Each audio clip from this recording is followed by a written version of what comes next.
Job, chapitre 33. Maintenant donc, Job, écoute mes propos, prête l'oreille à toutes mes paroles. J'ai ouvert la bouche, les mots se bousculent dans mon palais. C'est un cœur droit qui inspirera mes paroles, c'est un savoir pur que mes lèvres exprimeront.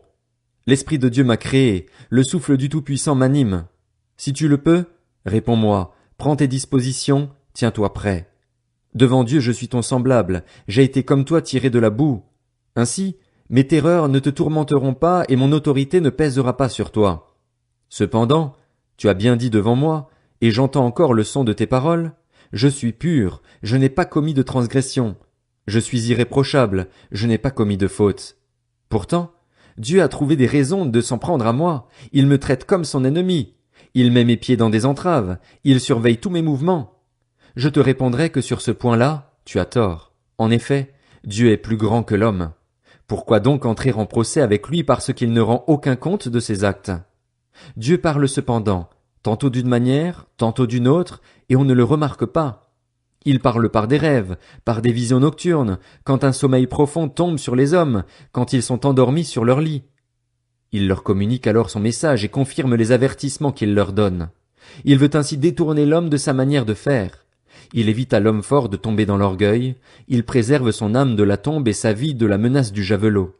Par la douleur aussi, l'homme est corrigé, quand il est cloué au lit, quand tous ses os s'engourdissent. Alors il prend en dégoût la nourriture, même les aliments les plus désirables. Sa chair dépérit à vue d'œil, ses os qu'on ne voyait pas transparaissent. Son âme s'approche de la tombe, et sa vie des messagers de la mort.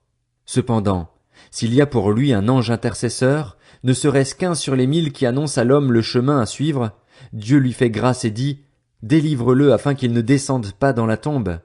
J'ai trouvé une rançon. » Son corps retrouve alors la fraîcheur de la jeunesse, il revient à l'époque de son adolescence. Il adresse sa prière à Dieu et il reçoit un accueil favorable. Il entre dans la présence de Dieu avec des cris de joie et Dieu le déclare à nouveau juste. Il chante devant les hommes et dit, « J'ai péché, j'ai perverti ce qui était droit, et je n'ai pas été traité comme je le méritais. Dieu a racheté mon âme pour qu'elle n'aille pas dans la tombe et ma vie peut contempler la lumière. Voilà tout ce que Dieu fait, 2 fois, 3 fois, avec un homme pour écarter son âme de la tombe et pour qu'il jouisse encore de la lumière des vivants. Sois attentif, Job, écoute-moi. Tais-toi, et c'est moi qui parlerai. Si tu as quelque chose à dire, réponds-moi. Parle, car je serai heureux de te donner raison. Si tu n'as rien à dire, écoute-moi. Tais-toi, et je t'enseignerai la sagesse. Job, chapitre 34. Élihu reprit. Sages, écoutez mes propos. Vous qui êtes des connaisseurs, prêtez l'oreille à ce que je vais dire. En effet, l'oreille jauge les propos tout comme le palais goûte les aliments.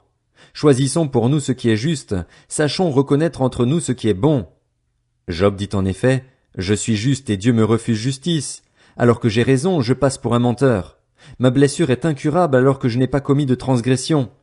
Y a-t-il un homme tel que Job, qui boive l'insolence comme l'eau, qui marche en compagnie de ceux qui commettent l'injustice, qui fasse route avec les hommes méchants? En effet, il a dit, l'homme ne gagne rien à mettre son plaisir en Dieu. Écoutez-moi donc, homme de bon sens. Dieu n'a rien à voir avec la méchanceté, le Tout-Puissant n'a rien à voir avec l'injustice. Il paye à l'homme le salaire de ses actes, il traite chacun en fonction de sa conduite. En vérité, Dieu ne commet pas le mal, le Tout-Puissant ne fausse pas le droit. Qui l'a chargé de gouverner la terre? Qui a confié le monde entier à ses soins? S'il ne pensait qu'à lui-même, s'il reprenait son esprit et son souffle, toute créature expirerait d'un seul coup et l'homme retournerait à la poussière. Si tu as de l'intelligence, écoute ceci, prête l'oreille au son de mes paroles. Celui qui déteste le droit pourrait-il vraiment régner? Condamnerais-tu le juste, le puissant? Dit-on au roi, vous êtes des vauriens, et au prince, vous êtes des crapules? Lui, il ne favorise pas les chefs et ne privilégie pas le riche face aux pauvres, parce que tous sont l'œuvre de ses mains. En un instant, il meurt. Au milieu de la nuit, un peuple est ébranlé et disparaît. Le tyran est écarté sans aucune intervention humaine. En effet, Dieu est attentif à la conduite de l'homme, il voit tous ses pas. Il n'y a ni ténèbres ni ombre de la mort assez obscure pour cacher ceux qui commettent l'injustice. Dieu n'a pas besoin d'observer longtemps un homme pour le faire entrer en jugement avec lui. Il brise les grands sans avoir à faire d'enquête et il les remplace par d'autres, car il connaît leur manière d'agir. En une nuit, il les renverse et ils sont écrasés. Il les frappe comme des criminels, en public. C'est parce qu'ils se sont détournés de lui, parce qu'ils n'ont pas prêté attention à toutes ses voix. Ils ont fait monter vers lui le cri du faible, or il entend le cri des plus humbles. S'il choisit la tranquillité, qui prononcera une condamnation? S'il cache son visage, qui pourra le voir? Il domine sur les nations aussi bien que sur les individus pour empêcher l'homme impie de régner et d'être un piège pour le peuple. En effet, a-t-il déjà dit à Dieu: J'ai supporté les conséquences de ma faute, je cesserai de faire le mal.